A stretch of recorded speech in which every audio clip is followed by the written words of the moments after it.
Good afternoon, Minecrafters. This is Friday, January 9th, 2026. We are live here at the load-in screen.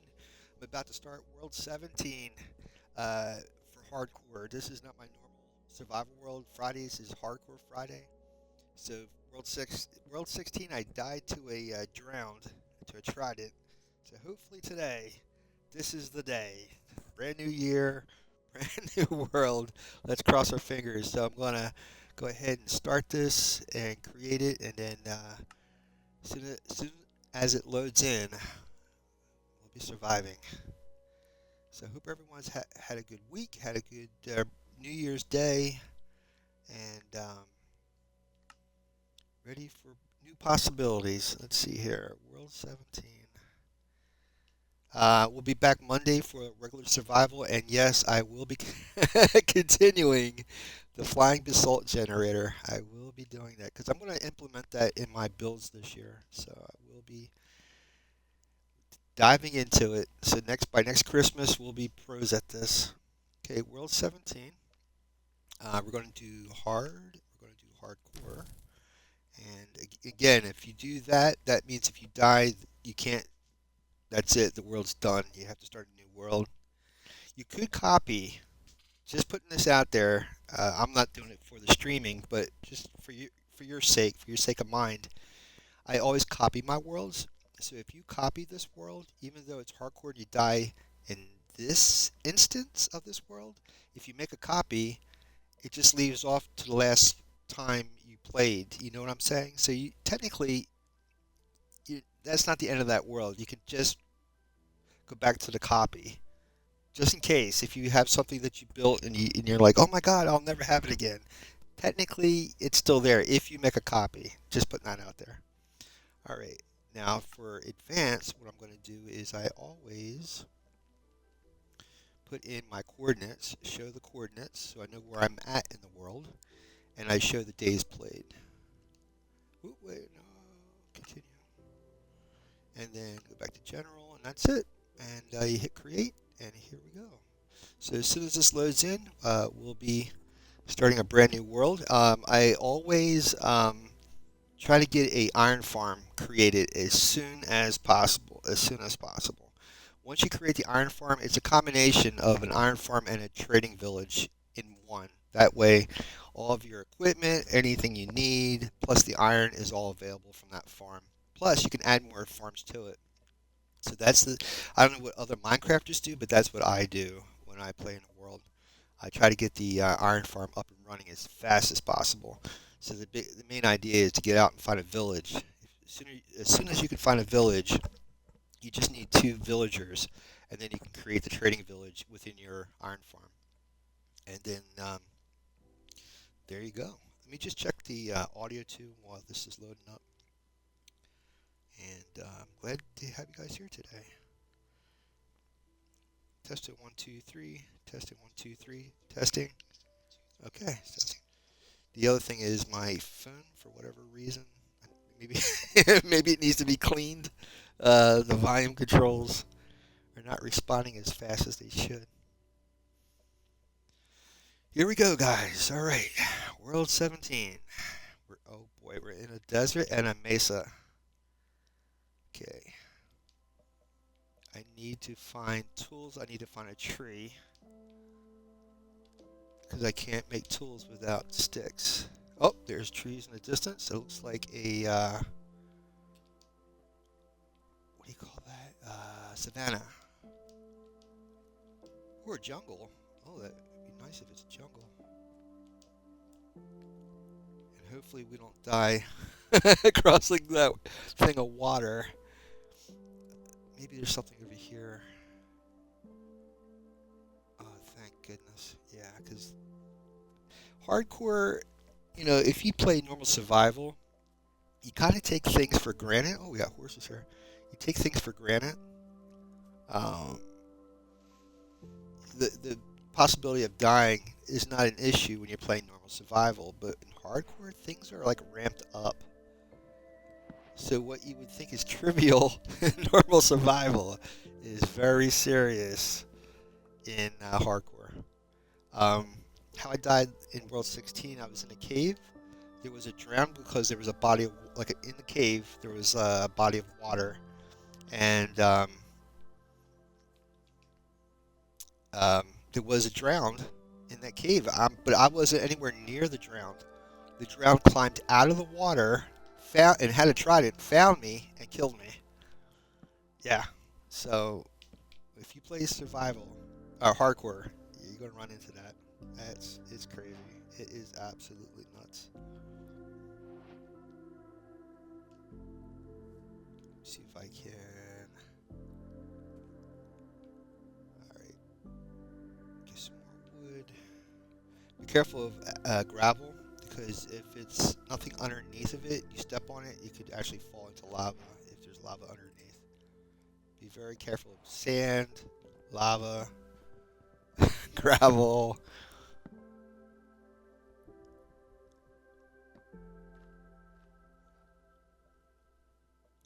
So my idea is, if I can get a bed, be great. But the idea is to get to a village as fast as possible.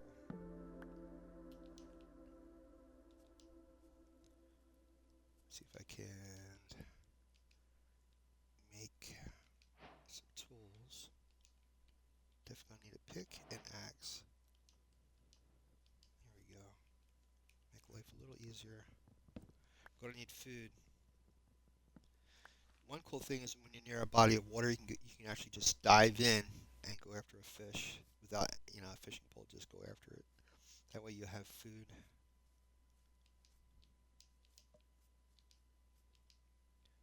Hoping that's a very large body of water. Um, that's good. We got access to stone, but yeah, that's regular stone. Stone tools are better than wood tools. I'm hoping there's a village nearby though. Oh, copper. All right. Yeah, I'm gonna need to get a stone pick.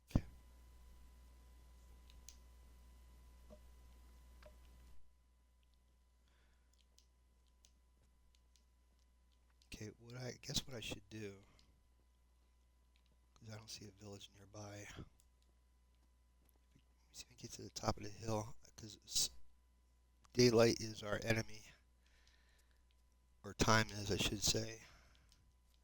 It goes very fast. 10 minutes. There's no dilly dallying. You gotta go. You gotta go. That's interesting.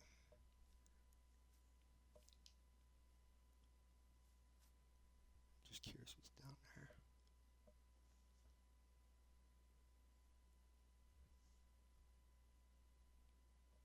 Might be a dripstone cave. Oh, and Minecraft has updated their baby animals, so they're going to have a different skin, so to speak.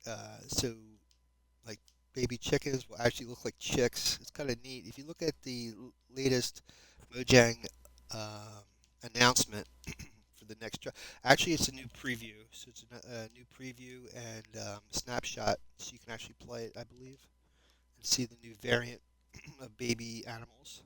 It's pretty cool.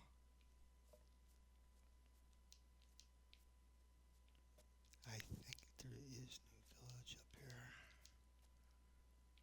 But at least we got a higher vantage point. I might have to dig into the hillside before nightfall. If I can get a campfire, that'd be great. That was a. Oh, I'm running out of food. Oh boy. Maybe I should stay near the water.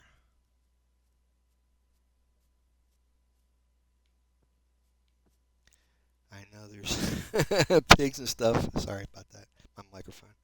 I know there's pigs and stuff nearby, but oh, thank God, oh, goodness.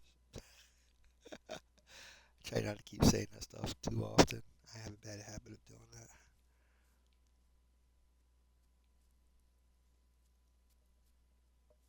There's the village. Fantastic. We'll find food. We can start our now. Got a bed, all the good things. Try to find a village as fast as possible when you come into a world. Nice.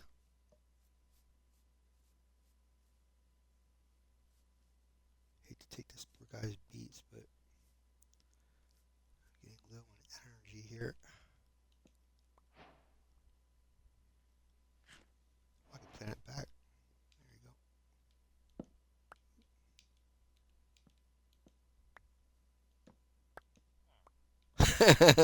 He's like, what are you doing?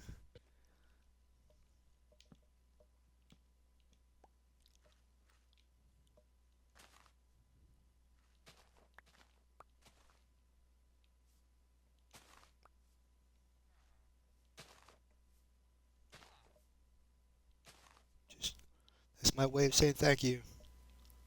Ooh, there you go. I need to make a hoe.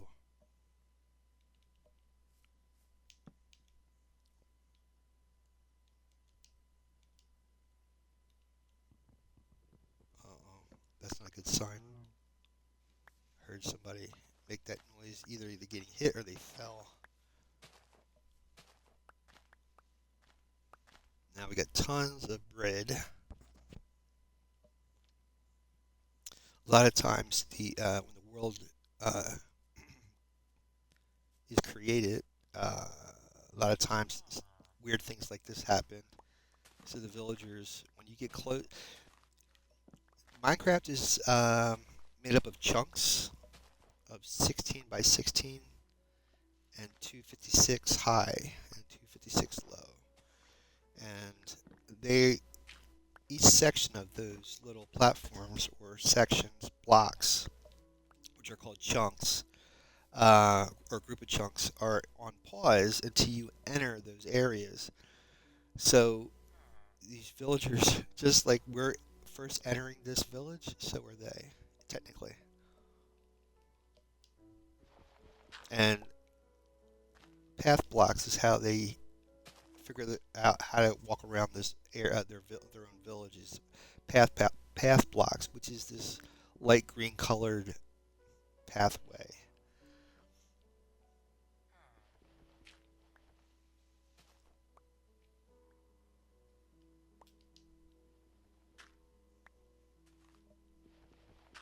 See, not only are you helping yourself, but you're helping them as well get around their village, their own their own village.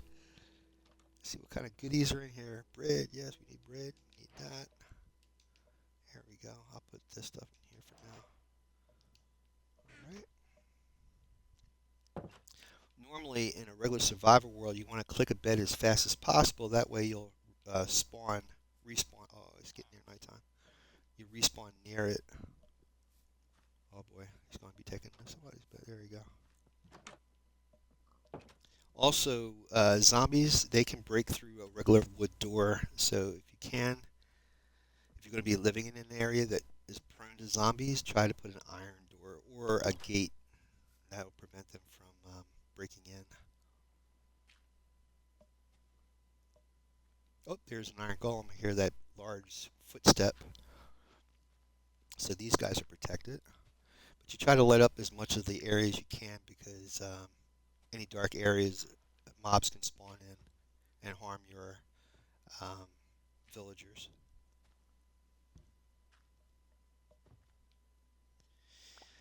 Yep, I try to be really careful when I do hardcore, but like I said, I guess I really don't understand the full vulnerability of a player in hardcore.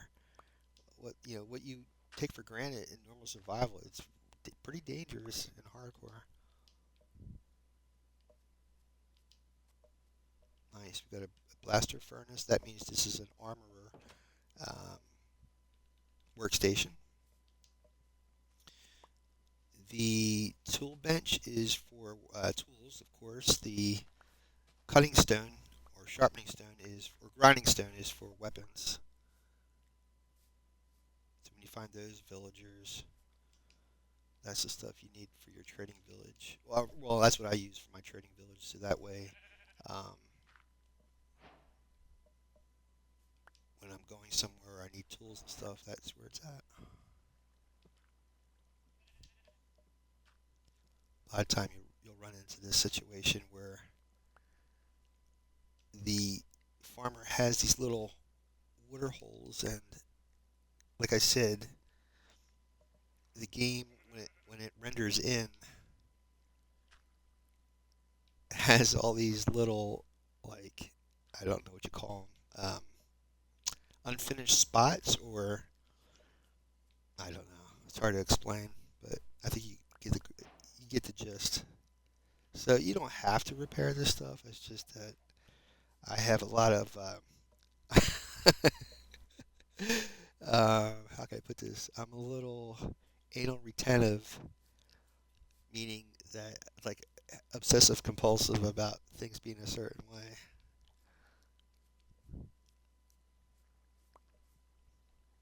There you go.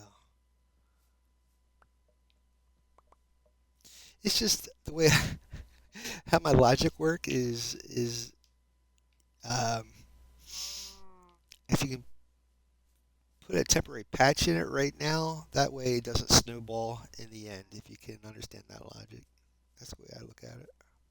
That's in a way that's how I look at life in a way. Uh, just curious what's out here. Now we got a bid and stuff.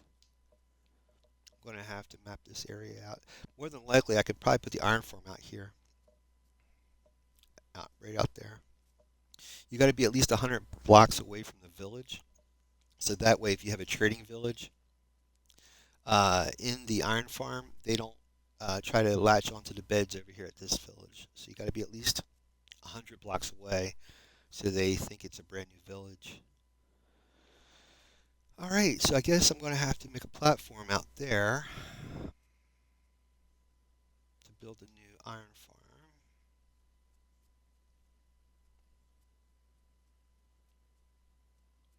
Ooh, I should take a bed with me. Yeah, I love chicken farms. I make a chicken cooker, which is a constant supply of food, and it's very easy to make. It's just it takes a little bit to have the stock inside for the cooked chicken. It takes about what is it? It takes like one dispenser, but one dispenser has 9 slots, and each slot takes 16 eggs. And what happens is once you start it, that dispenser just to keep shooting those eggs out. Um, Eventually, little chickens will hatch from these eggs as it shoots it out. And once that happens, then the cycle of baby to adult chickens will occur from that, and then you have your chicken cook. It's a horrible thing, but well, once I get a fishery going, well, if you can get a fishery up and going, like I normally do, um, you can eat fish or just a farm. You can have vegetables. You don't have to have chickens. It's just that chickens tend to be how can I put this? If you look on my hotbar down below with all my tools are at, you have hearts to the left, and it looks like chicken legs or haunches to the right, um, or turkey legs. And what that is that's your hunger bar. And when each one of those go dark, um, that means you have to refill it. If it goes all the way dark, you start losing health and you'll die. Um, if you eat stuff like vegetables and stuff, it don't last as long as meat does, according to the game. That's why it's good to be doing more meat than vegetables, I suppose. But you can use fish. You can use fish. You don't have to do chicken or other animals. You can just do fish. And I can show. I always connect a fishery to my iron farm, so I'll show you how to do that. It's very simple, but you have to go um, nether to get soul sand, which you can make bubble elevators. But you can make just get a fishing rod, just craft a fishing rod, and you can just fish, or just dive right on in and grab a fish, Whatever suits you. Whatever works for you. I try not harming any of these poor animals if I don't have to.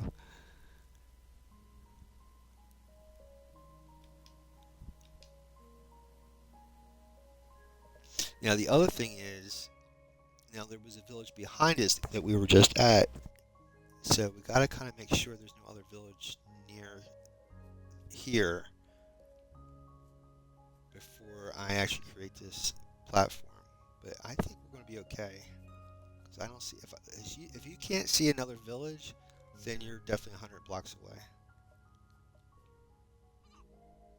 And usually they don't have villages next to each. Oh wow, there is a pillager fort, a tower over there. That's awesome for a raid farm. I love that. Love that. Love that. Love that. All right. I'm going to take a picture of that so that way I know where that's located. Um, and we know. Oh, well, we know that our village is back along the riverway there. So I think we're going to be okay. I don't think there's anything. That's what's over there. Let's see if I can make a boat.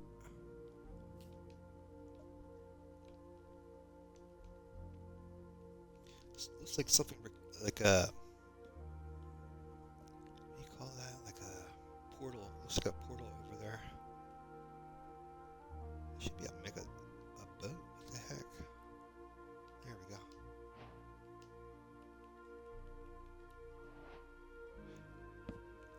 Let me take a picture of this. I know this is the coordinates I want to come back to.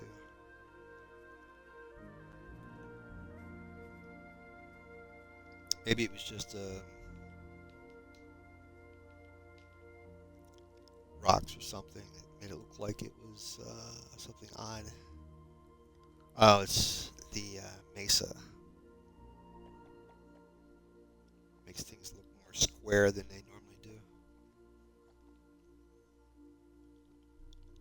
Mesas don't normally have trees on them. If they do, it's usually this other type of tree. I forget the name of those trees. It's the trees that you'll find in lush caves. I can't remember the name of those trees.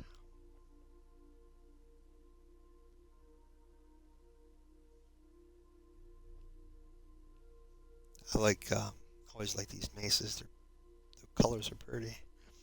Inside, oh, and that the other cool thing is with the mesa biome, you're gonna find a lot more gold, and you'll need that when you're going into the Nether.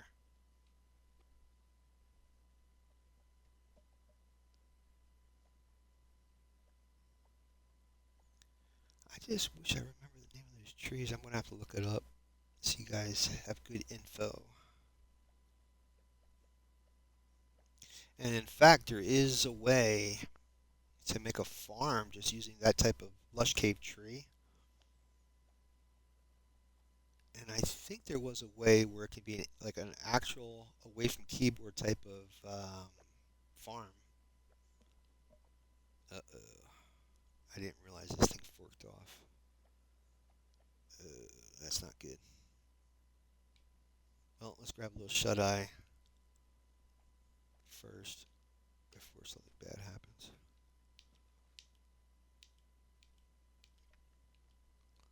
It's like negative 18 or something like that. I'm already getting in trouble. Oh my god.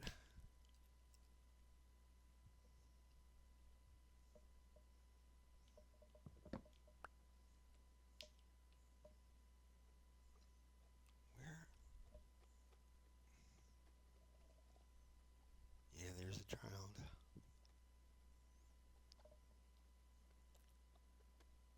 Well, we were back there with the pillager fort, so it should be back over here somewhere. Oh man, now I'm really confused.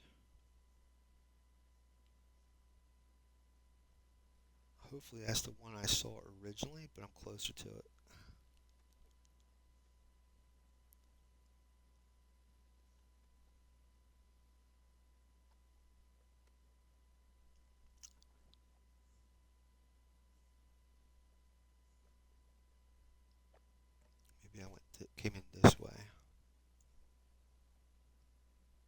so easy to get lost. So that, and I got the coordinates right there. It's not like I don't know what the coordinates is. I put the coordinates in for a reason.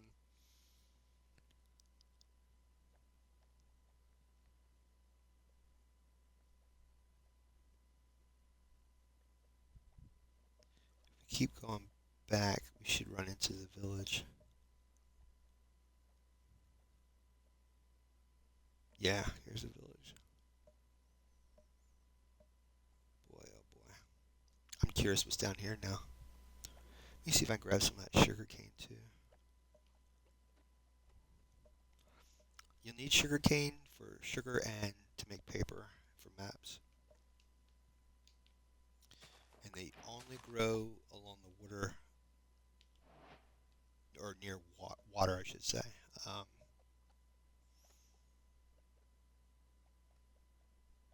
it's an interesting cave.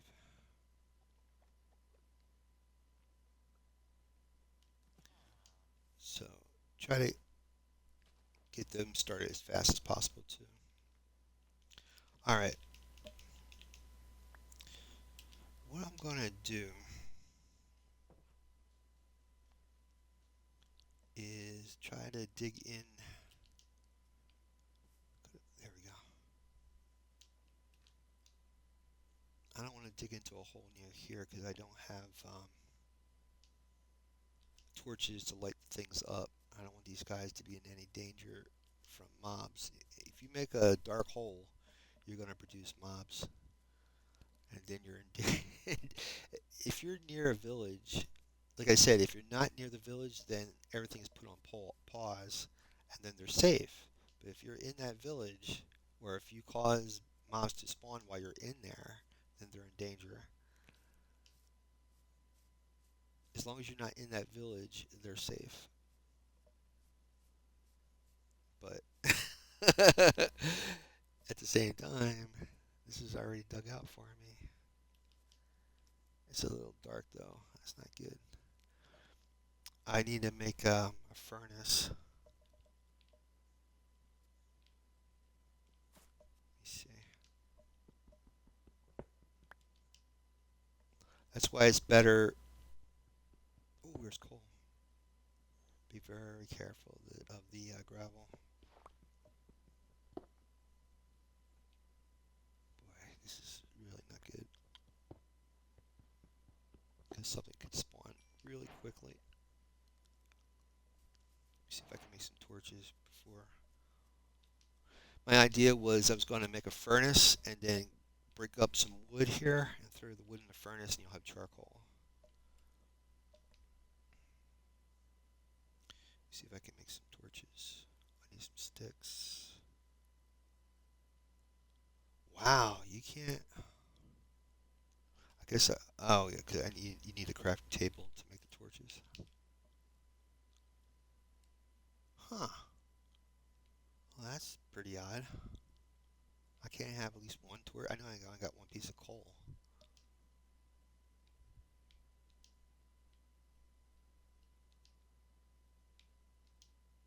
Jeez. You couldn't tell me I could make a torch only because I had one piece of coal.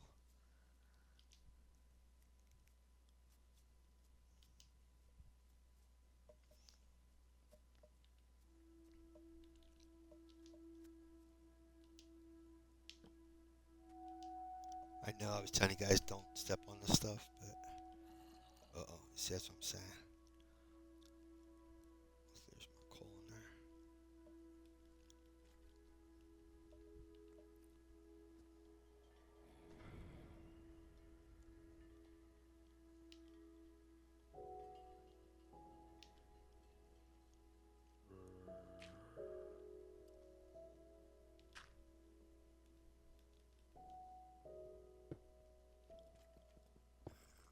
Wow.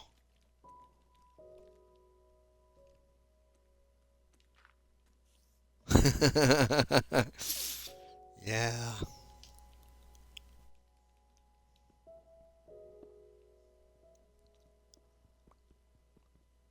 You ever get the sorry for my microphone. You ever get the feeling that The world's out to get you.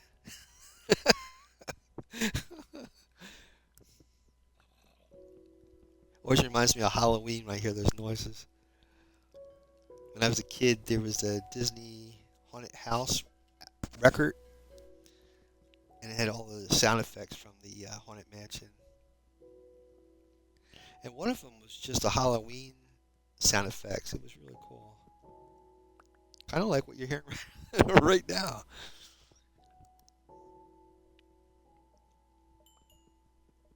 So I'm going to need a lot of stone blocks for the platform.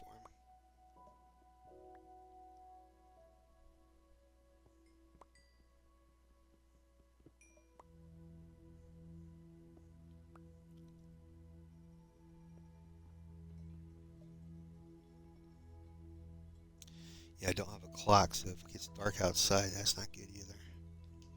Let me see where the sun's at. Shit. Could have sworn it was noon. Might be getting ready to set. Looks like, yeah, there it is. Yeah, it's getting close to sun. It's getting setting. You see how much stone I have? Oh, that's not enough. Throw in another torch. Throw one out here too.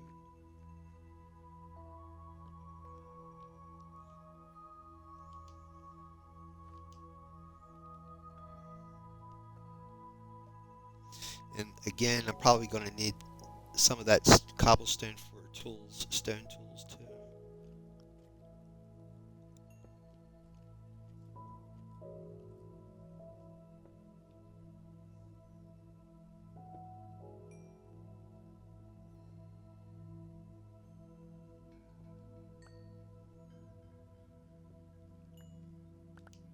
The other thing for caves is that it could be harboring, ores like iron, and you'll need that for a lot of things in Minecraft. That's why I go for an iron farm if I can.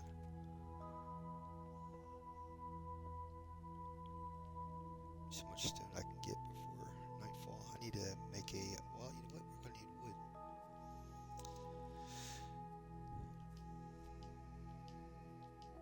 See if I can cut some of these trees down.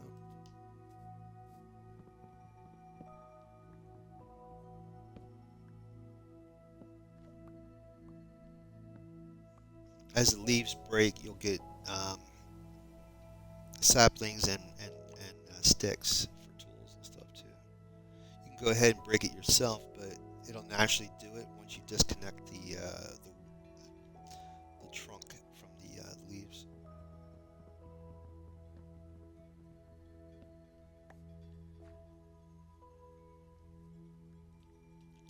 Yes, I'm. Oh, I thought I was all filled up. Maybe not.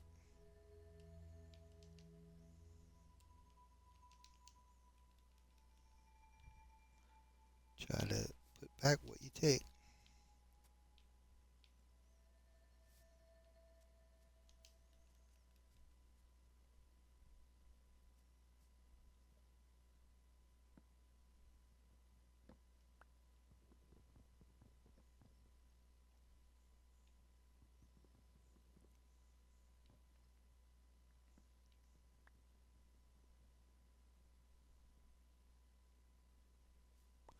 Like I said, if you don't disconnect the leaves from the trunks, then these leaves will actually stay there, hanging in midair.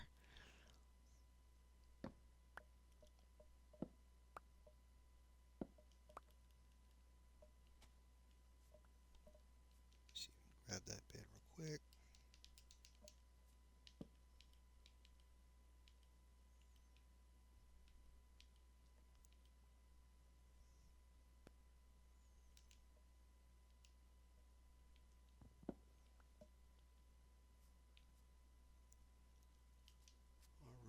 All right. Gonna definitely need a shovel if I can get one made.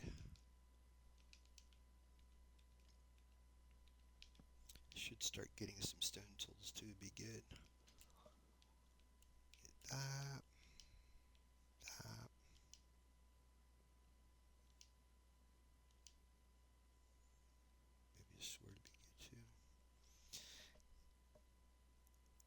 spear's not bad, but you know something, man?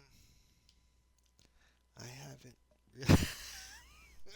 I tried it, yeah, brand new in the last update, actually World 16, man.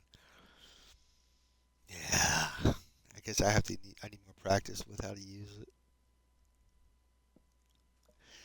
I was thinking, my impression from the different trailers about the upcoming update was that it was like overpowered, and it really isn't. It really isn't, unless you have, I guess, a certain type of metal spear. But yeah, don't think you're going to be going at mobs with a spear and you're going to be protected. Yeah, I got whacked pretty hard.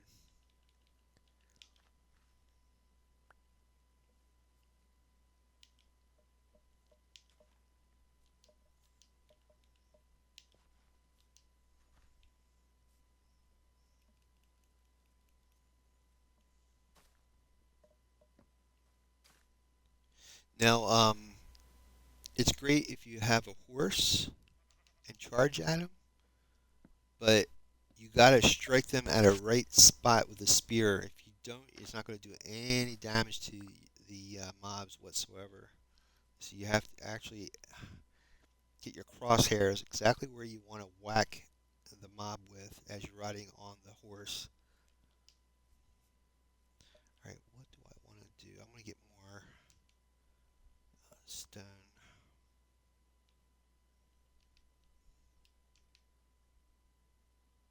Get my sword. There we go. Ooh, see, that's what I'm saying. Go back to the areas that the leaves have dissolved, and you'll find all this stuff.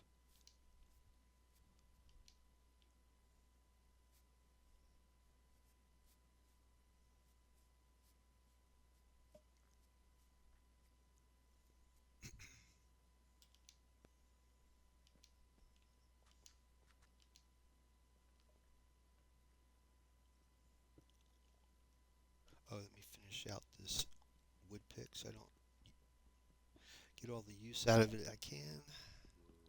Stuff's expensive.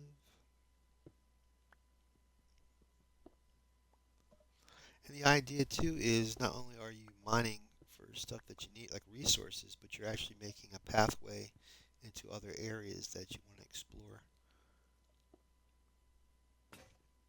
So if you want to invest your time, do it wisely.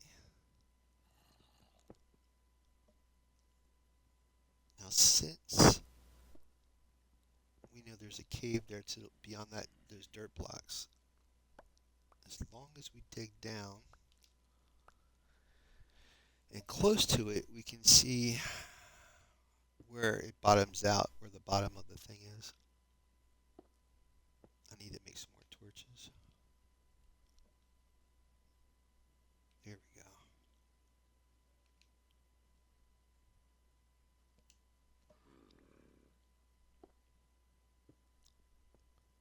Well, that's not good.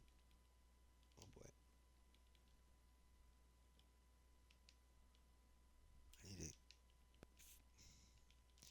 You don't want to let them have access to to you. Even a baby zombie could actually get in there.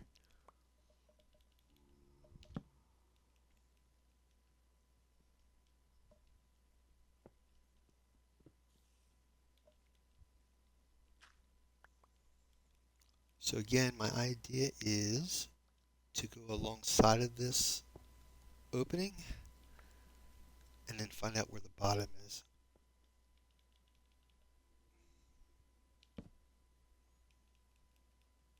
Now, that's the other reason why I have the coordinates set up, where you see the number 70 and you have 954, 70, and 264 in the upper left-hand corner of my screen. 70 tells you how high above zero we are, which is now because of the newer updates of Minecraft um, literal bedrock block levels of Minecraft go much deeper than it used to be. So I think negative 64 is the bottom of the world, I think, if I'm not mistaken. And again, there's certain ores that you'll mine that you might actually need iron picks. If you don't have iron picks when you exhume them, uh, it you'll actually break it and you won't get the ores.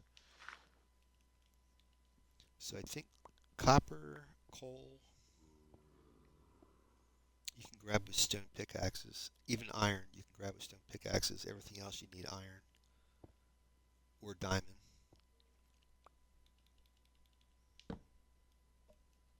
Now, since I'm hearing these sounds, I'm not going to poke out my head because I know what I'm going to find. When the sounds start to get quieter, that's when I'll poke my head out.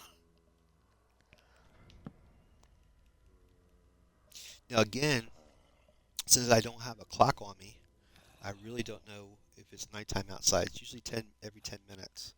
So as we're doing this, it could be already nighttime outside. So if you don't put torches up behind you, mobs could spawn in behind you as you're going down inside of caves.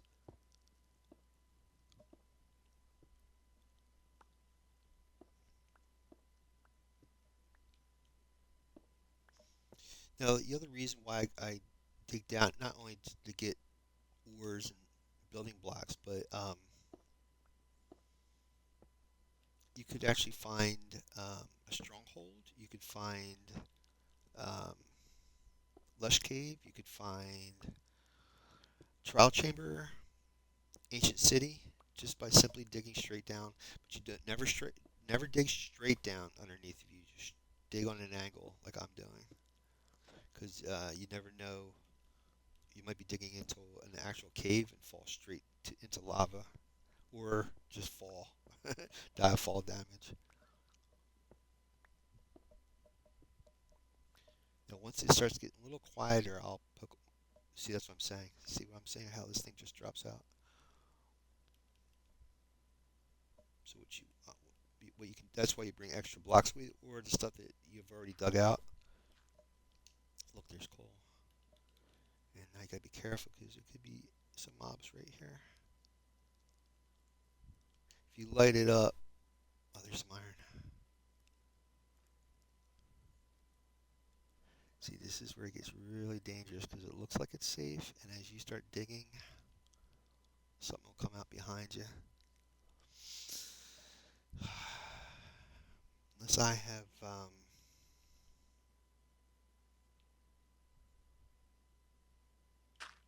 armor, I really don't want to take a chance.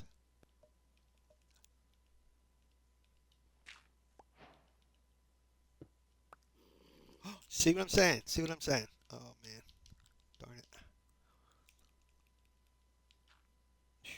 So close. See, that's why I don't want to take a chance going down there without armor. All right. Well, that's enough until I can get that platform set up. Ugh. I'm not kidding. That I In regular survival, I would have just dealt with that zombie, but in hardcore, you make one mistake and you have to start all over again. It's not worth it. It's not worth it,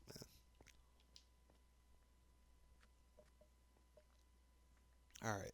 So let me see if I can look at these coordinates here. We're at negative 942, 277. Positive 27. So we just take this down to that opening there. Right there is where I'm going to put the platform. Let's get near nighttime again.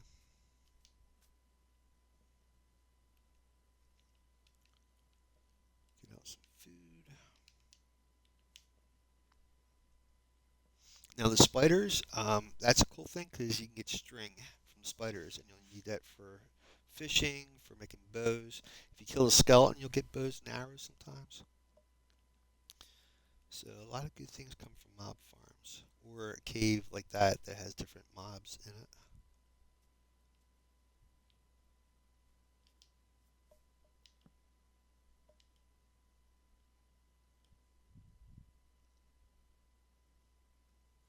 Um, what really determines the size of your iron farm?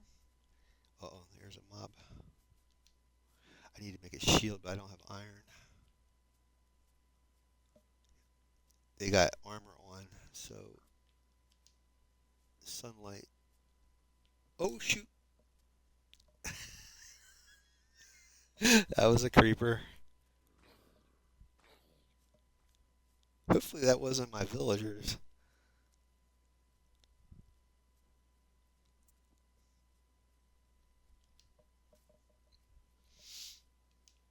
Because if the regular villager comes across a zombie, the zombie could bite them and turn them into a zombie, and then your entire village is gone unless you have a way of curing them. And that's a whole nother can of worms because you have to have a brewing stand, and only way that a brewing stand works is with blaze rods. And the only way you get blaze rods is from the nether. Yep. So right about here should be good. I just got to get myself out to the center here. And what I was trying to say before was what determines the size of this iron farm, the platform, is the. I'll tell you in a second here. Just bear with me. And I want to be a little bit higher off the water if I can.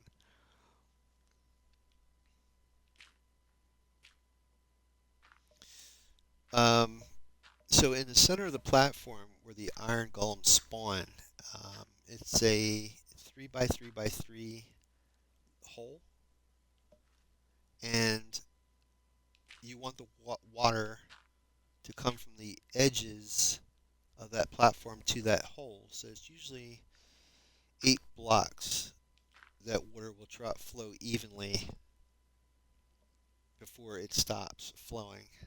That's Minecraft logic or programming. So what I tend to do, okay, so I always try to create that hole first, and that tells me how the diameter of this platform. So it's like 3 by 3. So let's say that's the center. I really need to go further out. I don't like, we'll see. Do I have more dirt? No. Well, let's see. Let's say right here, I'm gonna do one, one, two, three, one, two, three, one, two, three, like that. I think that's how it is. And there's the center. Now you need to go 8 blocks from this edge here. So 1, 2, 3, 4, 5, 6, 7, 8 in each direction. Hopefully we're not going to be close to that shoreline. 1, 2, 3, 4, 5, 6, 7, 8.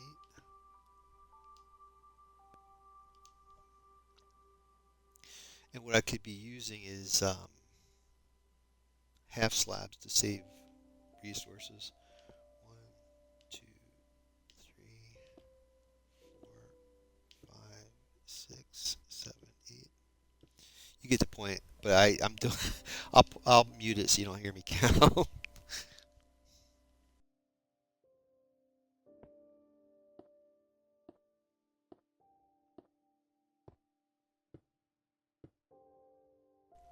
And yeah, half slabs. But I would rather um, get more cobblestone before I start to add more to the platform. It'd probably be a better idea for me to start digging in here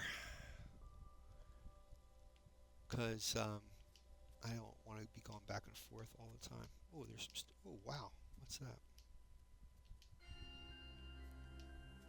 I don't want to get close to that tower because you get close to that tower, the pillagers will start coming after you.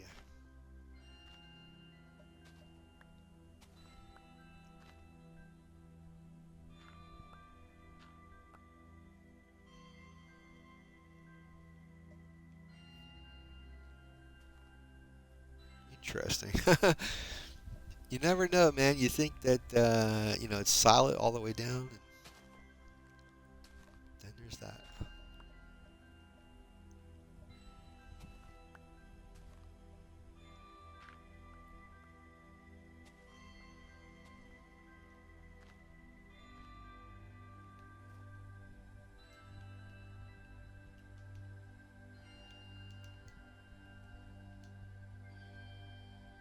But the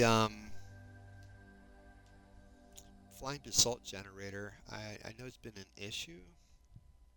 If you've been watching me put that together, but like I was saying on Wednesday, the one issue I've been running into because I play on Bedrock Edition of Minecraft is when you use observers, is that sometimes the observers they are only supposed to update when there's something on the face of the observer. But I found as I've been playing on Bedrock Edition is that the observers sometimes get stuck even though there's nothing near on the face, and it just constantly blinks. And if that happens, whatever machine you're trying to use that observer with, and if it's constantly blinking like that, it's not going to operate properly. And I think that's what I've been running into with my flying machine because it uses nothing but observers.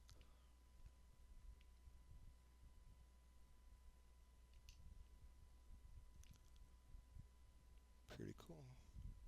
What I'm going to do is try to maybe just work my way into here.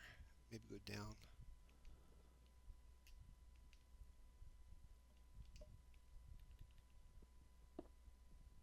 Tell me I got my bed. Okay. I have a bad habit of leaving the bed where I got up from.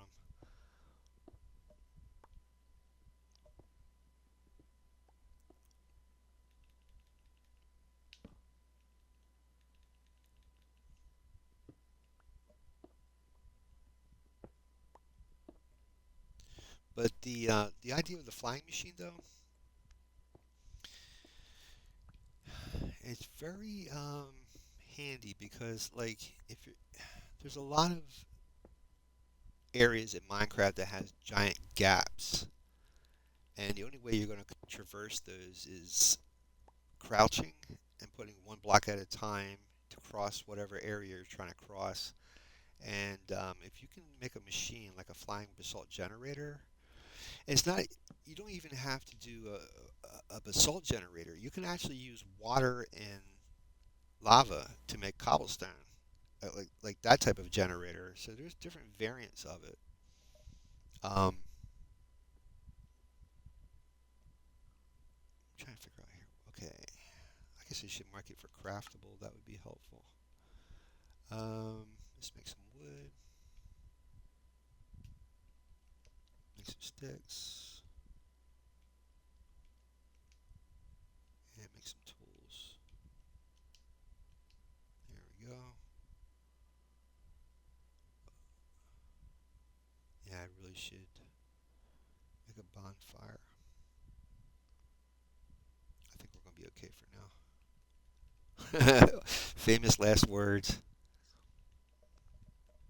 Um, but yeah, you can use it in so many different instances. In the end, another. And in fact, like if you watch Mumbo Jumbo, he actually shows not only can you generate the bridge, but if you set up the proper sticky pistons behind the generator, you can lift up the stones you've placed and form a roof by pulling the stones up and over top of the platform you created. It's I'm not kidding how amazing you can, what machine you can create from simple slime blocks, honey blocks, pistons. It's amazing. Not only that, you can make a, what do they call that, a tunnel borer. You can create tunnels using a flying machine. It basically throws TNT ahead of the machine and blows up a hole in front of it. It's really, I mean, some of the stuff is pretty ingenious. And you can do that in the Nether. You can do that in the Overworld. I guess you could do that in the end as well if you wanted to. It's only the only limit is your imagination. That's why I always watch other YouTubers to see what ideas they have, because in the collective there's all kinds of different things that you might not have even thought of doing, and that's why I always go to YouTube for inspiration.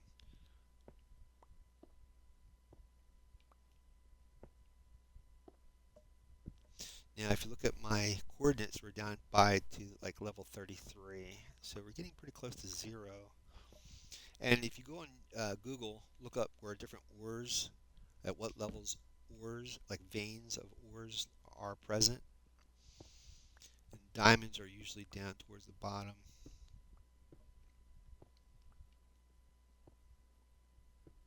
But like I said, you're going to need, if you find diamonds, you find gold or redstone, you're going to need an iron pickaxe, or you won't be able to exhume it or excavate it.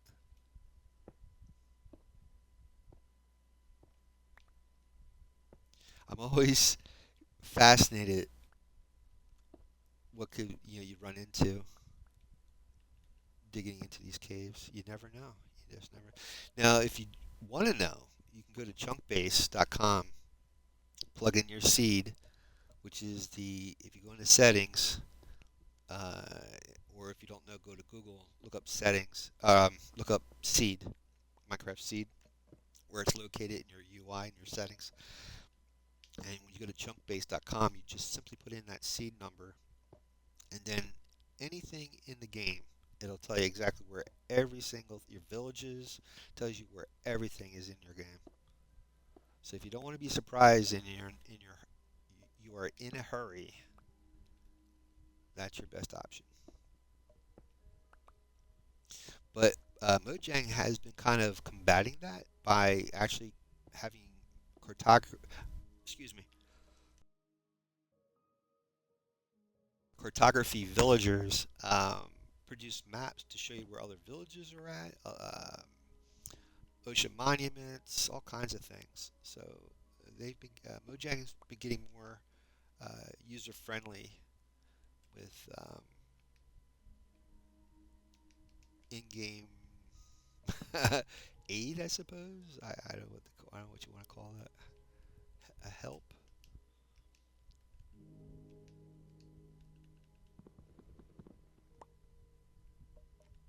You can see if you look way at the top there, it's dark. So it's already nightfall, but if we're far enough down inside here, we'll be okay. See how much room I have. Okay, we're doing good. I'm just really curious to see what's down here at zero. And like I said, once you get to zero, yeah, I see there's deep slate. Once you hit that, you get to the bottom near bedrock. Once you hit the bedrock blocks, you can't excavate that. That's it. You're at the bottom of the world. Then all you got to do is go horizontal. But be very careful because you could, you hit a pocket of lava and you don't have a way to get out of it, or if you don't have a bucket of water with you, it's very dangerous going horizontally. At least this way, I can go back the way I came, but if you're going horizontally, that's going to fill in right where you're at. So a lot of times, if you're fast enough, you can use a bucket of water or any of the blocks you have with you to block the lava coming at you. You gotta be very fast on your feet, fast in your thinking.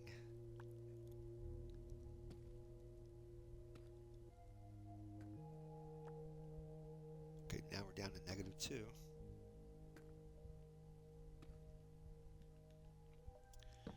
And the game has gotten much better with the lighting. Before, like, um, was like level 1 light, it could spawn mobs. But now it has to be like a level, anything under 12 will spawn mobs. So one torch can light an area pretty well where before it didn't. Okay, now we're into tough, so that's good. Getting closer to bedrock. Tough is this stuff here.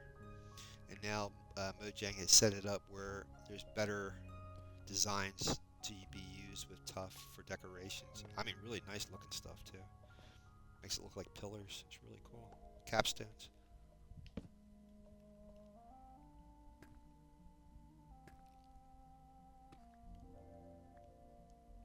We should have plenty now to do the platform, get some villagers up on it. But once I get that platform finished, I have to make another platform on top of it for the actual iron golems.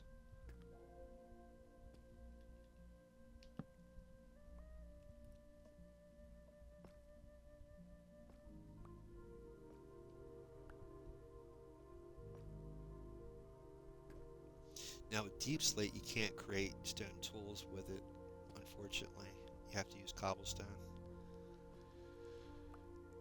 That's why when I'm digging cobblestone out, I don't have to worry about having extra pickaxes because I got tons of cobblestone.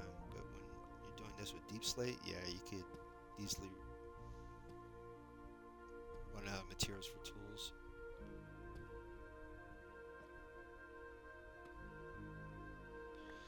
You would think by this point I would run into something like diamonds or iron or gold or something, but that's how the law of averages works out, you know.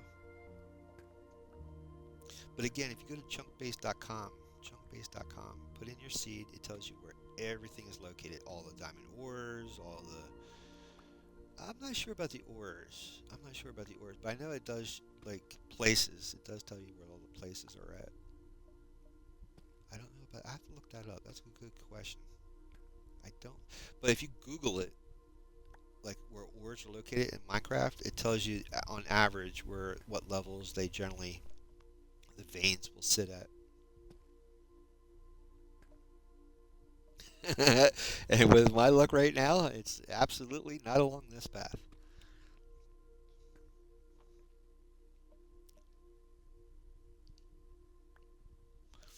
Well, I'll tell you what, it's getting close to 2:30 Eastern time, and I might have to call it a stream in a little bit. So I want to get that platform. At least I want to get the platform up and get at least two villagers on there.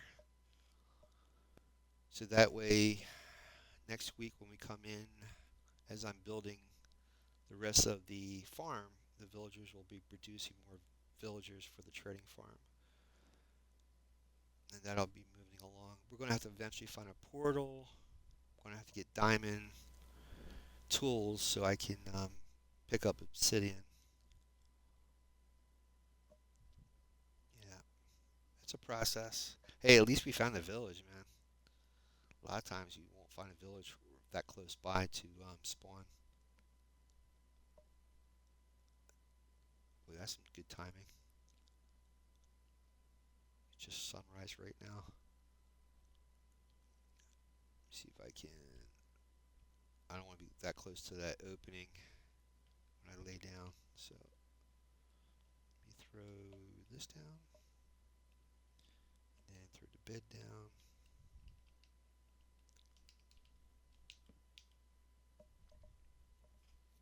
That way it's a little safer going up top than walking out on an unexpected mob like a creeper that we just walked into not too long ago. What is going on? There we go. See what I'm saying? That means they were on pause until I entered this chunk. Now they're burning. Oh boy, that's a skeleton.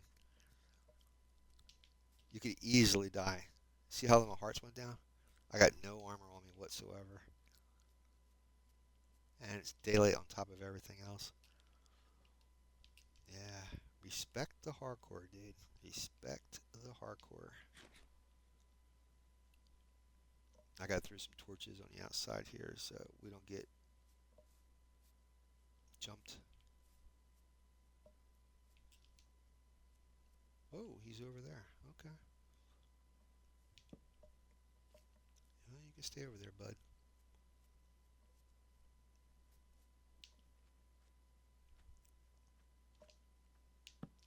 Light up every single part of an area you're working at so that way you never have to worry about a creeper popping in behind you.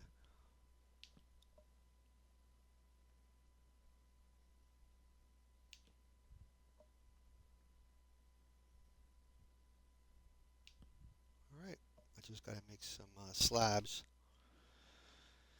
and we'll be doing some interesting things.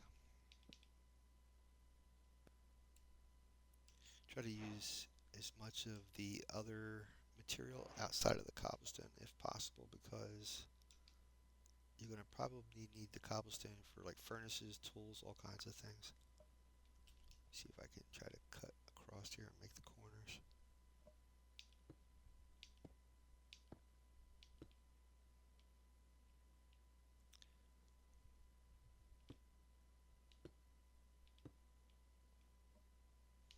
Yeah, this is not one of the more exciting parts of the game, doing stuff like this, but it's a necessary evil. You gotta do it.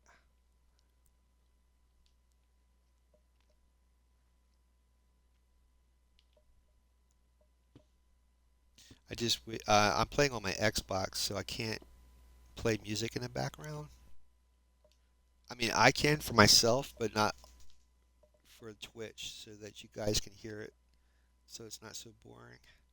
Eventually, I'll get a PC and I'll stream on OBS, which is a platform for streaming on PC.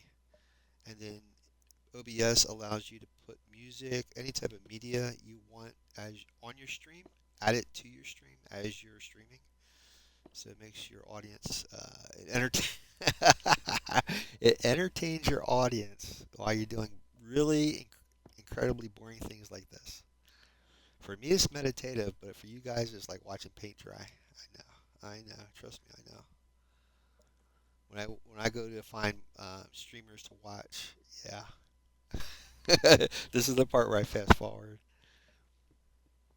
A lot of times, well, that's because these guys edit their streams and they go into fast mode.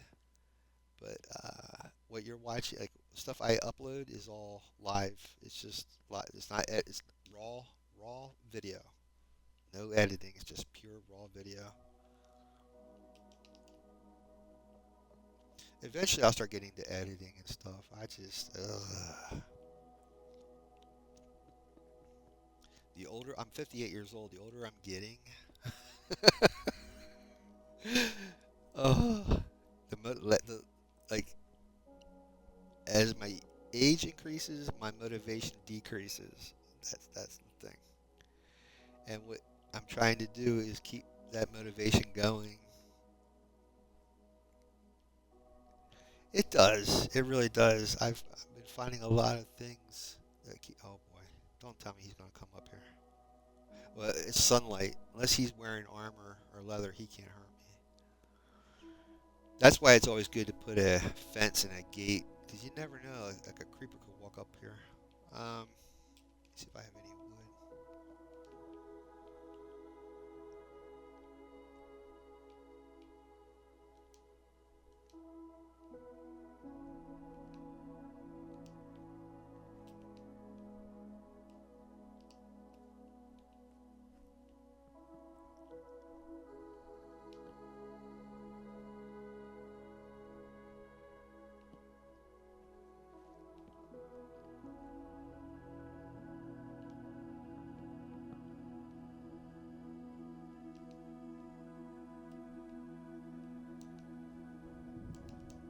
And I know a lot of my builds in the beginning are not very attractive. It's just practical. Pretty much.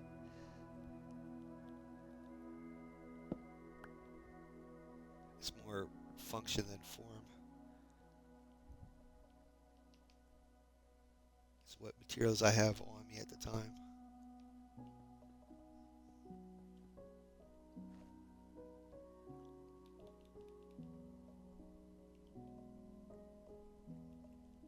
And a cool thing about an iron farm, I always make it on the water, is that you have less chance of mobs spawning on this platform because it's on top of water.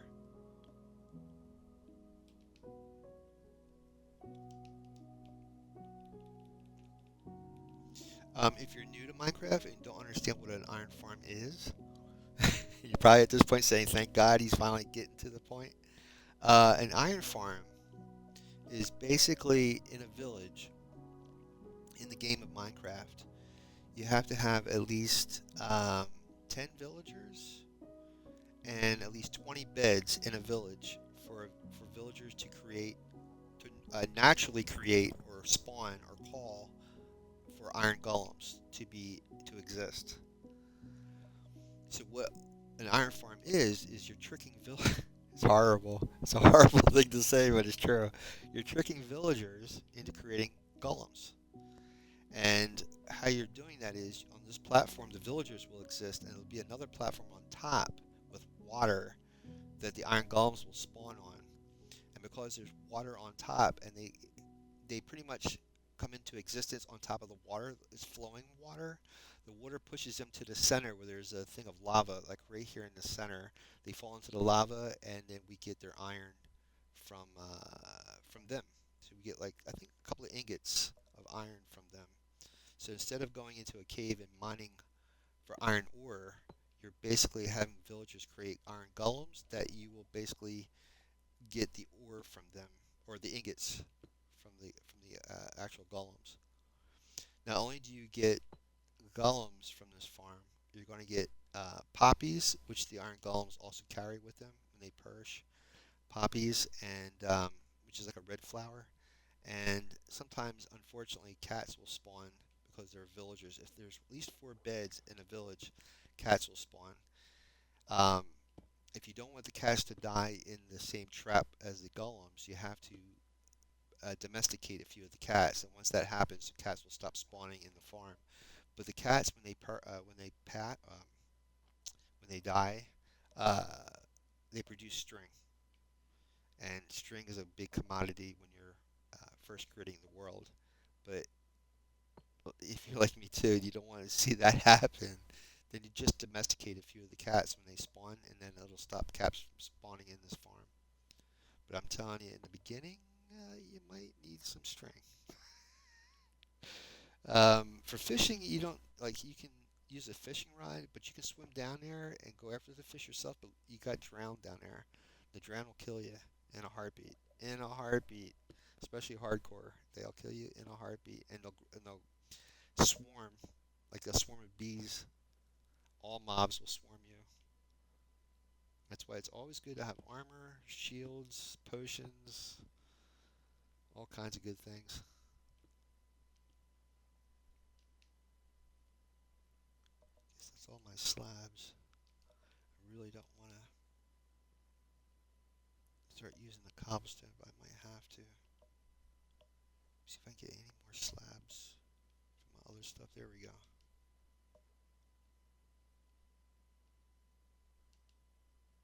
Yeah, I'd rather use any of the other material before I have to use the cobblestone. I still have to make another platform on top.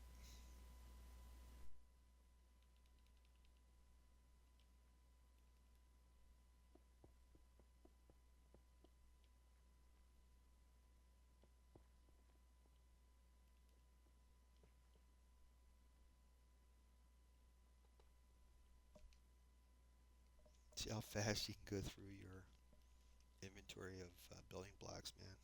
Really, really fast. Again, so with the flying machine, I've been using structure blocks because I'm doing it in creative mode. Structure blocks allows you to cut and paste your builds in Minecraft. So if you have certain builds and you want to carry them over to other worlds and stuff, if you save them on your game file and export them, you can always bring them into your game, into any world that you're at. But Minecraft, when you play in the game, if you want to keep your achievements, it won't allow you to do that. So if you want to do something like import um, structures or whatever like that, you do lose the chance of getting achievements. But I think there's videos out there how to get around that. But that's the cool thing I'm saying about Minecraft though is like any builds you do, you can definitely cut and paste and keep them. You don't have to keep rebuilding them over and over again. All right. I need to make some chests too, if I can.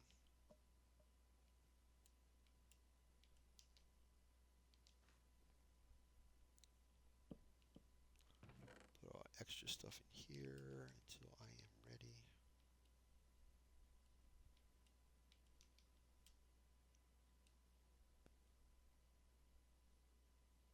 Right. Just make a little bit of. Oh shoot! Might as well just. There you go. Now, once I get this set up, I'm going to put a fence around it, and then I'm going to start getting a couple of villagers over here.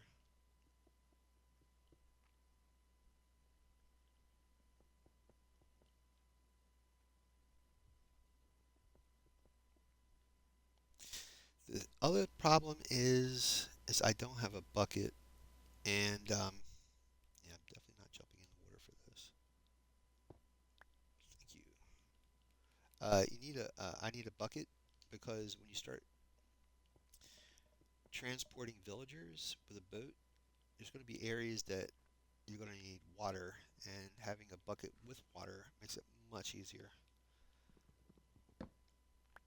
You just push down, drop some water down, and the boat will lift up and float away. And then pick up the water that you put down, keep doing it, rinse and repeat. Um, let's see if I can gather this wood up, finish that fence, then we'll go get our villagers. Then it'd be time. You know what? Oh, in order to pick up the vines, you need shears or a silk touch tool. And vines are great because if you don't have a ladder, you create a vine farm. That way, anytime you need to get somewhere, you just lay the vines down.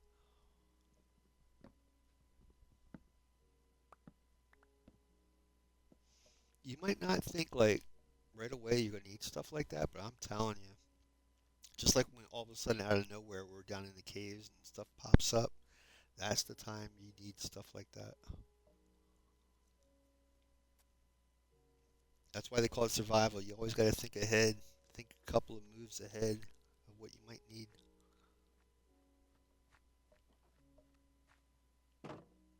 Now, if I make this path blocks, I'll show you how to make a path block finally. This is a path block. That's that light green color thing. Mobs can't spawn on this. If you set that up, mobs cannot spawn on that. See if I can make some more fence.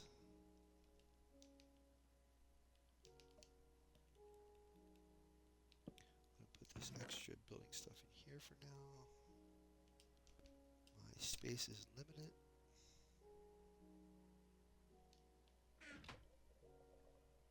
You can hear the ground underneath of me making those bubble sounds.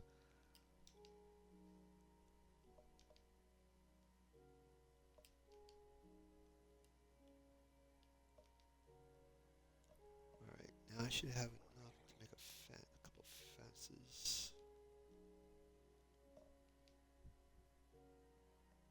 See what this gets us. And the newer updates has been really cool because you can actually connect different types of material together, where before you couldn't.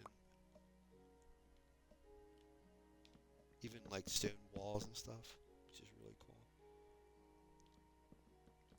Don't forget to put your torches back.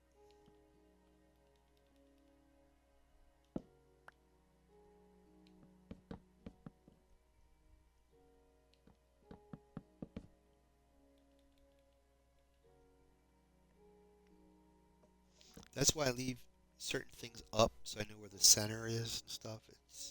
It's a math thing, so you know how to divide stuff up, and makes it a little bit easier when you're doing builds. Wow.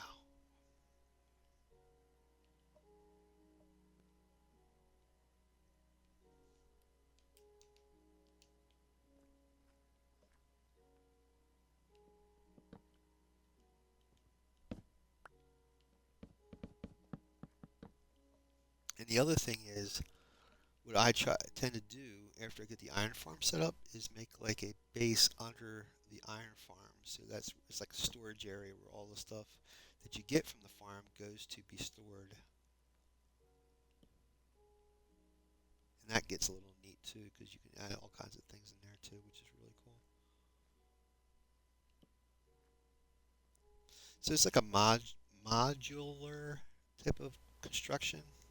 You keep adding to it, and it enhances the whatever you need. All right. I don't have iron. I would really like to get my hands on some iron. Let's see if we can go back in that hole. Maybe come across some. Because I'm telling you, what's going to happen is I'm going to be trying to transport those villagers over here, and I'm going to run into some issue. They're going to get stuck. It gets really crazy really fast. The one thing I could do is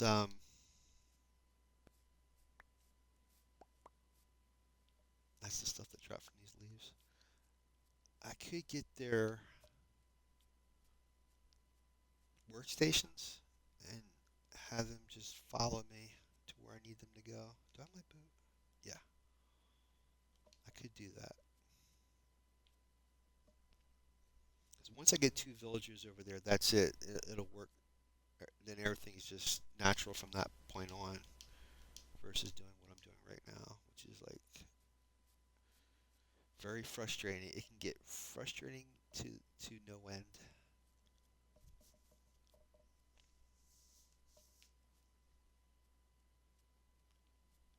You can see how far, you can see how far that iron farm is from this village.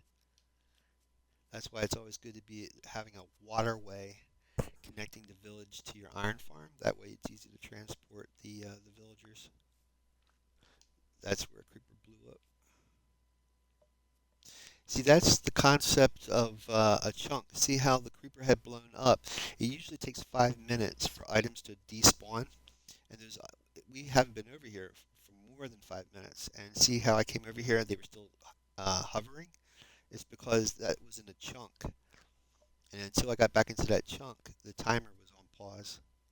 And that's the logic behind the game with chunks and despawning and spawning, all that good stuff. But the logic of chunks, how chunks work. Once you get understand that, you can have the game work for you instead of against you. Also, like if you play in a normal survival world and you died and you respawn and you're trying to go back for your items, that becomes a necessity of knowing how long you have before your items despawn. Stuff that like your tools, your armor, your weapons, how they could despawn if you're not in that same area. All those zombie villagers, that's making me nervous now. That's making me really nervous. I, I'm starting to think that our villagers will turn into zombies. That's the other thing. You have to be near the villagers for them to spawn new villagers. So, oh, that's not good. What the heck?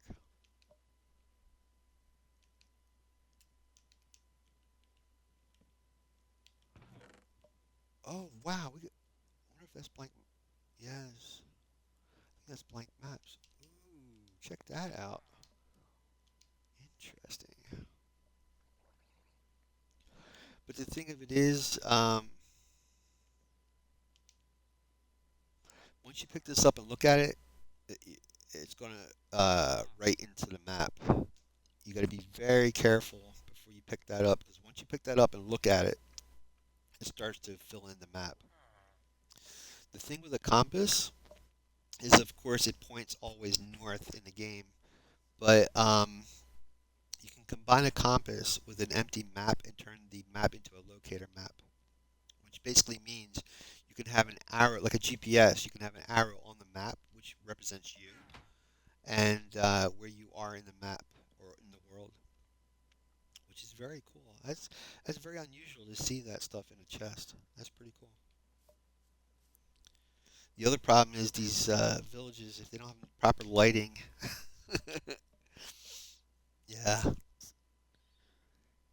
if, as long as you're inside of a village and it's nightfall, you're endangering them. Because zombies could spawn, mobs could spawn in there because you're there.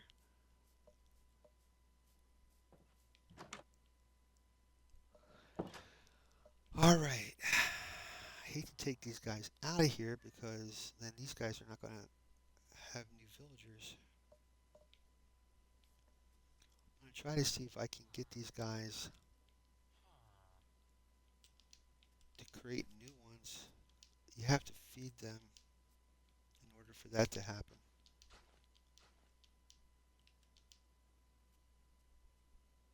And like I said, path blocks, that gives them a reason to go to other parts of the map, their village.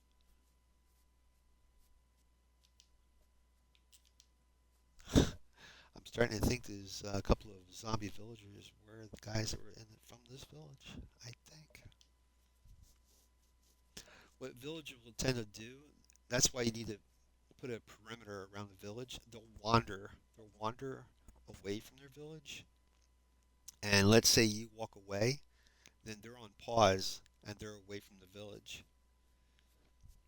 And sometimes they get lost trying to find their way back. It's crazy how it works. And then they get attacked by mobs, and then they turn into zombies, and then they infect the village. It's pretty crazy. See how that guy's wandering away? Sometimes they do random stuff like that. Like what he's probably trying to do is find the path block back. See how the cats are spawning in here? And if they get too far from a path block, then they get confused.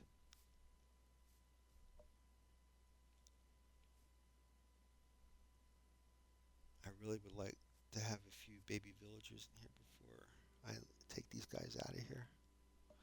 Well, the other thing is too is if I create enough villagers over there, then I can always repopulate this village. Watch.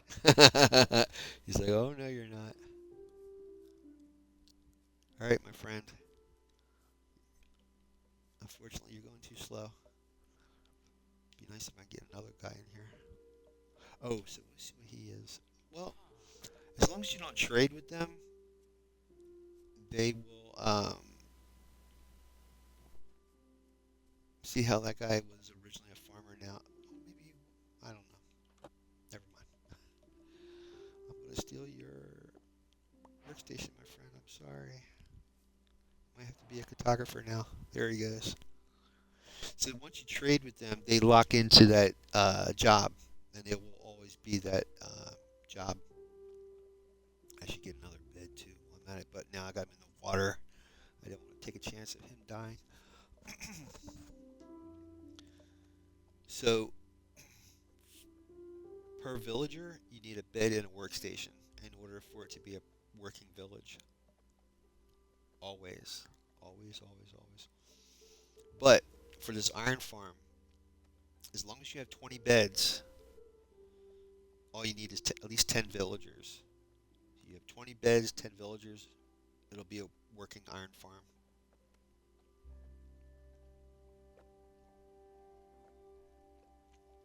Now I gotta get him out of this boat and follow me over that bridge to the platform. Hopefully he doesn't go too far and wander away. What you gotta do is pop this where he can see it, pop this down where he can see it, and then he's going to turn into that um, trade. Sometimes he won't because he's too far away. If he's kind of close to the other village, that's what I'm saying. You got to be pretty far from the other village. There he goes. Now, if I break this, he should go up there to this workstation. And all you got to do is keep moving the workstation like a breadcrumbs until you get him where you want him to go. This is where it gets a little frustrating.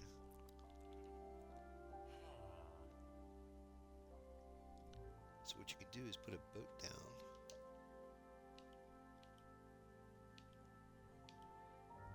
That way he won't go away from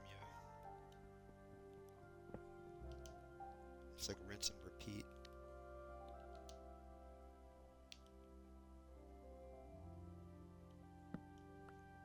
If I put this bed all the way over here, he should go for it. Should just push the workstation all the way over there too, but sometimes it goes too far. It's not close enough for him.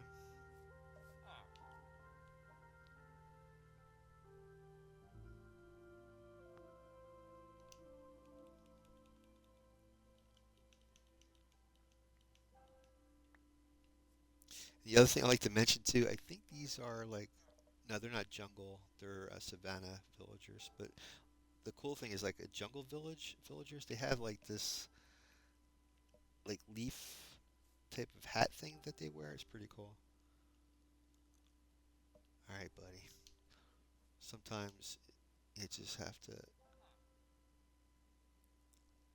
or it's too high up that he can't see it.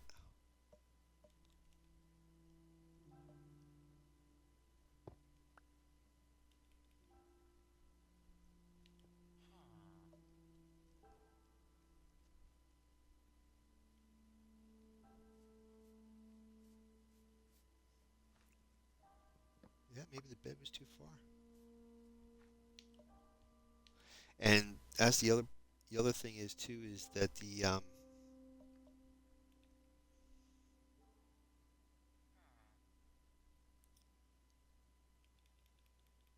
see here.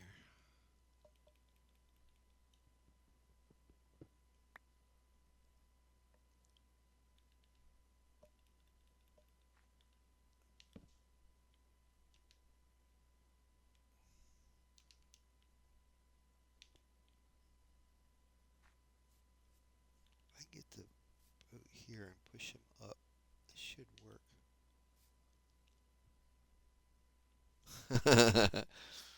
Yeah. See, that's what I'm saying about buckets of water.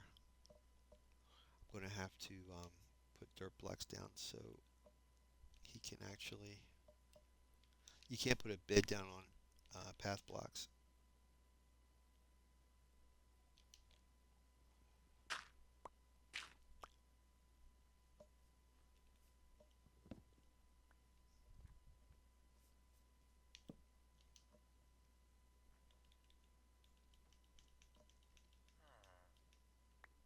There he goes. There he goes. When you see these green particles, then you know that he's connecting. Now I gotta get that workstation closer.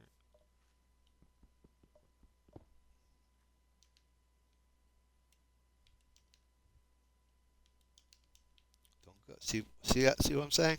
He's running. He's running for the village again.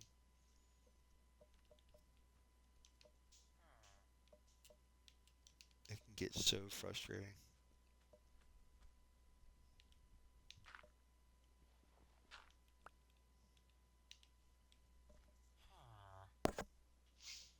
Sometimes they will run like really, really fast, and it's hard to catch up to them.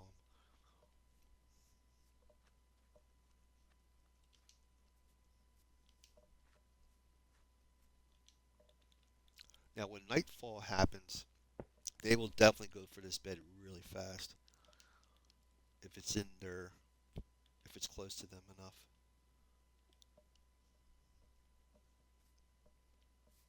There he goes. I gotta be really careful because like the drowned, if they can sense him close by, the drown will come out right out of the water for this guy. They're just as bad as regular zombies.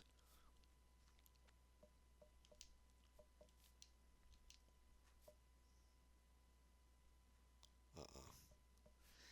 Yep, that's what I was afraid of. Darn it.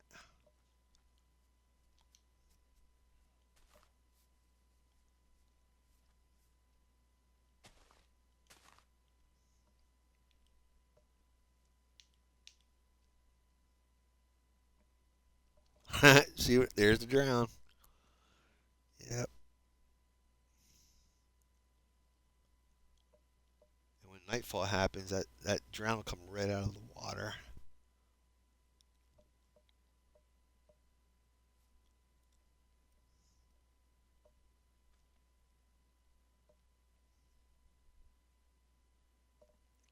Now, since it's getting near sunset, he should go for that bed.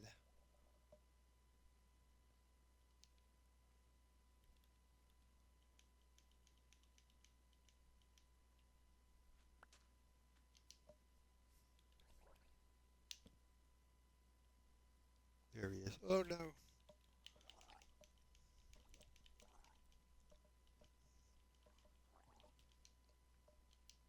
Oh, see if I can get him. Come up here. Here we go. There you go, buddy. Good job. Oh boy.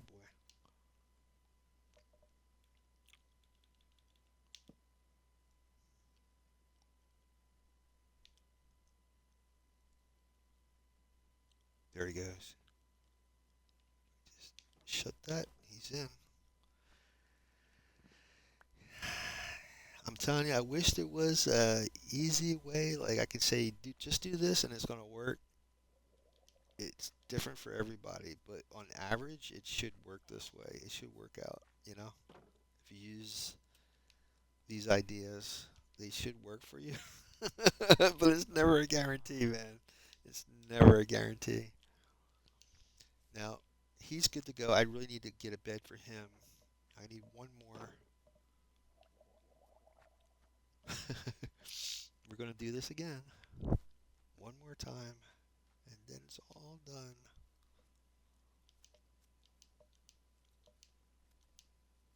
And that's, my friends, how you start an iron farm. It seems now, compared to years ago with Minecraft, that when you spawn in a new world, that the village is pretty. It's usually pretty not that far from where you spawned in at. Um, Sometimes it's pretty close by. Other times it might take a day or two to find one.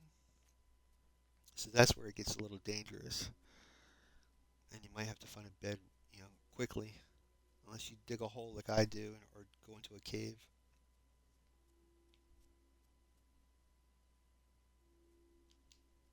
But I've been finding on average, almost every time I spawn a new world, villages are pretty close by.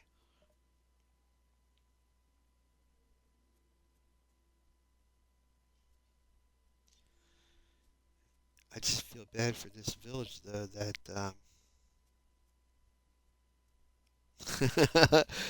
that they must have had a few villagers got attacked.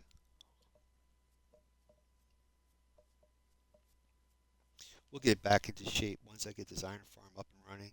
I'll I'll get this village back up and running again.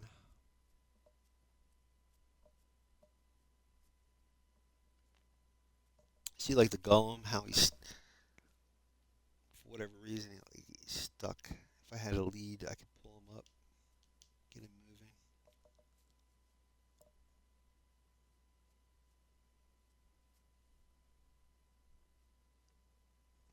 Okay, that's getting on my last nerve.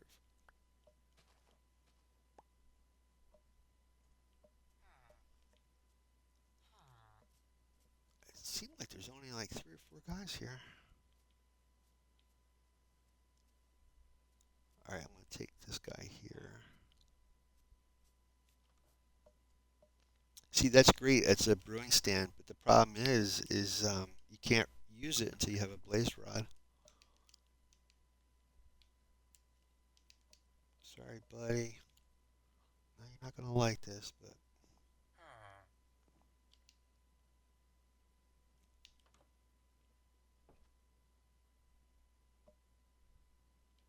Interesting.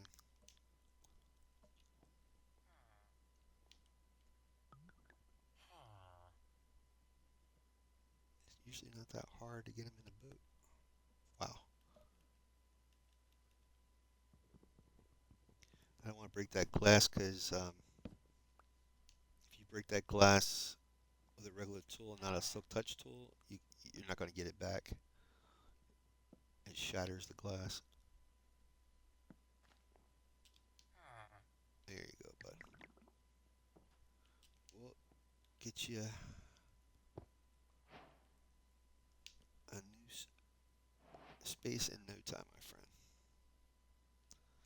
Yeah, I really feel bad that there's hardly any villages here. But I keep coming back. They should start. Oh, you know what? I need a bed. Darn it. Watch this guy get whacked.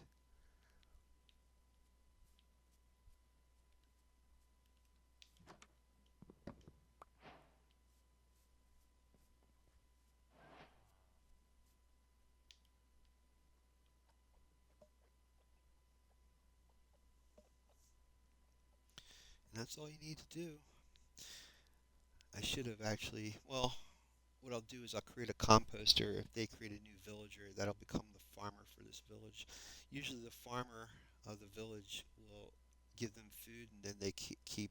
They know they have to make more villagers. That's the ingredient to do that. Is empty beds, empty workstations, food from the farmer, and that will automatically cause them to create new villagers until it meets the amount of crafting tables that are in the village.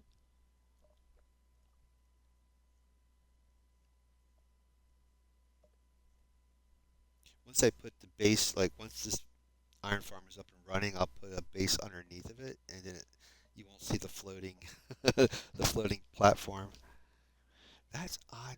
Why he became a farmer? Because there's no composter near here. Makes me wonder if there's a village nearby.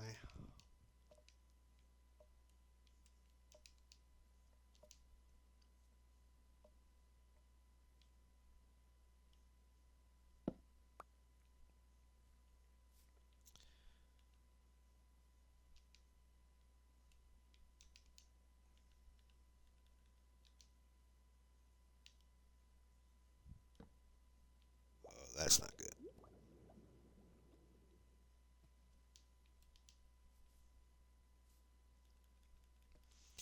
Now, since he turned into a armorer, he might go all the way to the platform because that's where the blasting furnace is located. It's over there on the platform.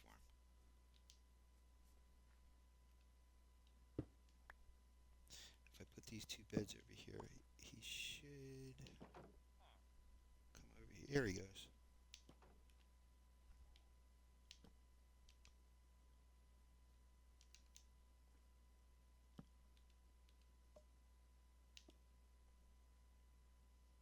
Uh-oh.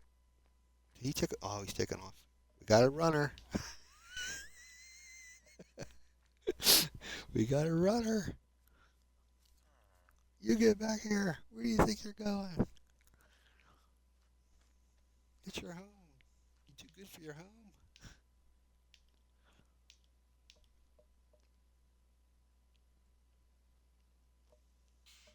Now, if you get yourself a happy gas, it makes transport a lot easier too.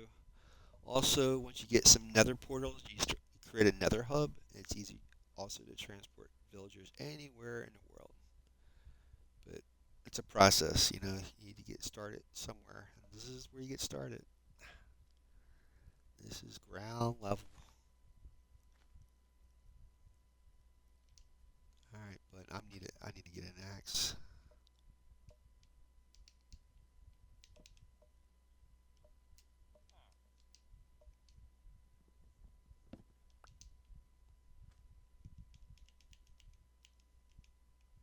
Now get up there, dude. What are you doing?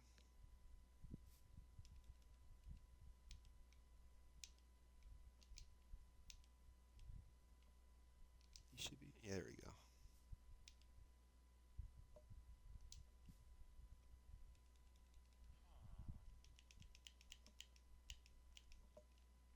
I know he connected to the bed because I saw those green particles. Sometimes if you hold the boat, it spooks them. And they're like, oh no, you're not. You're not putting me in a boat. You could also do this. Put the boat. Let me see something here. There he goes. Keep going. There you go. I don't want to fall in the water. Nice. There you go. And my friends, that's where I'm gonna leave it until next week. Next week we'll put the next platform on top. Hopefully these guys start spawning in more villagers. Oh, you know what I can do? Let me go get another bed, and then we'll have these guys create one more villager, and then we'll call it a stream. Then we'll know it's. Well, I can make a composter from wood, and that will give them a reason to create another villager.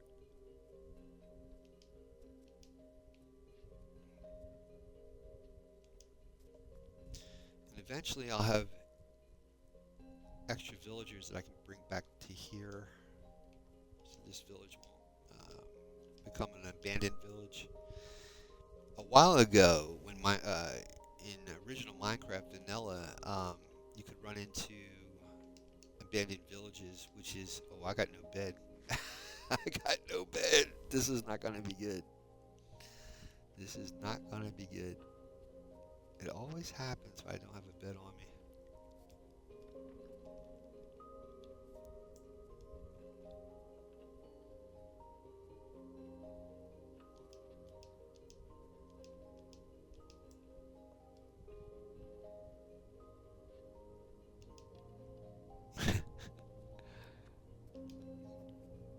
Come on, there should be a bed here somewhere. No. Well, I'm near the iron golem. I should be okay. There we go. That was close.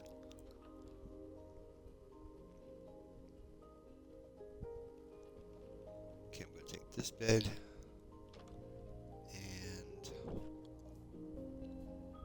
go back over there. I was hoping that there was another composter, extra compost, but I guess not. I guess the only composter here is on right there. Oh, there's one right there. Let me take that composter.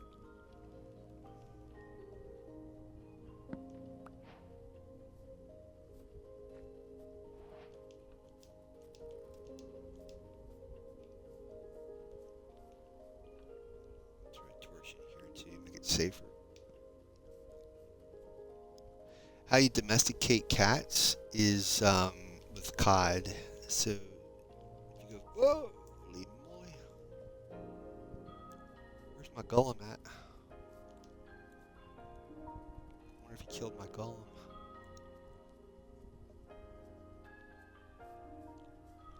Also, if you go, yeah, he must have killed the golem. Wow, that's messed up. Well, what'll happen is skeleton. Oh, there's the golem. Skeletons don't usually go after villagers. Only zombies do. That's the only thing that goes after villagers or zombies. All the other mobs only come after you. I don't know if that's a good thing, but it's good for the villagers. And if you leave the area and then go back, they usually despawn. You have to go about 200 blocks away from where the zombies originated, and then go back, and they'll generally despawn. Meaning, if you don't, for those who don't know what spawn and despawn means, being generated into the game, being created into the game. The game will actually create or generate mobs. Mobs are like other characters in the game. Some are bad and some are good. Villagers, I guess technically, well, you have villagers and then you have mobs. Mobs are like skeletons, zombies, spiders, creepers. Creepers are a green mob that will explode when they get near you. And it sounds like if you had what do you call that stuff? You have TNT. What's that thing called? Oh my god, my brain. Um, the thing. I'm getting hungry. I'm getting hungry. I can't think straight anymore.